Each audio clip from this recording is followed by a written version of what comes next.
project. It's a nice project. Yeah. I don't think It looked like someone's thesis project. Yeah.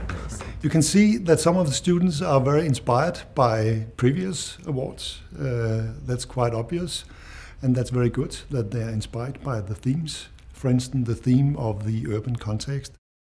What do we do with underground spaces? What do we do with the metro stations? What do we do in the narrow streets in the cities? How will daylight be utilized and derive into the narrow street? But also the considerations about what we need for our human health is really obvious also in several of the projects. It's really visible that the students think and they consider light in a very broad perspective. I think there was a huge breadth of different kinds of entries, different levels of success in terms of the kind of ability to communicate, quite complex ideas. The requirements were fairly limited. They weren't asked to do many, many panels, so they had to work, I think, very hard to be essential about what to show and what not to show.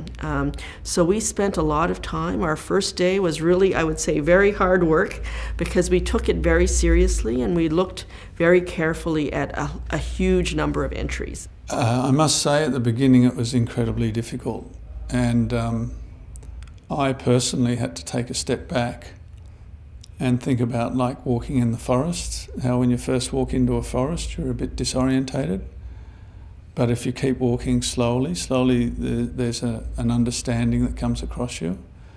So I took a step back and I reviewed the projects incredibly slowly to start with, and that gave me some sense of understanding of both the level of submission and the variety of thinking. When you do a competition like this, you produce something which has the potential to shift your world.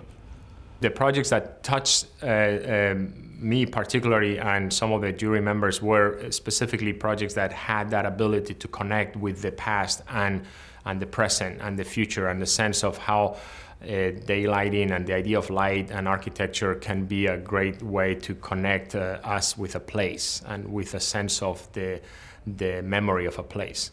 We would like to promote daylight in buildings. We would like to promote that buildings are healthy with plenty of daylight and fresh air in the buildings. So this dialogue with the future generations of architects is extremely important to our business and to Velux.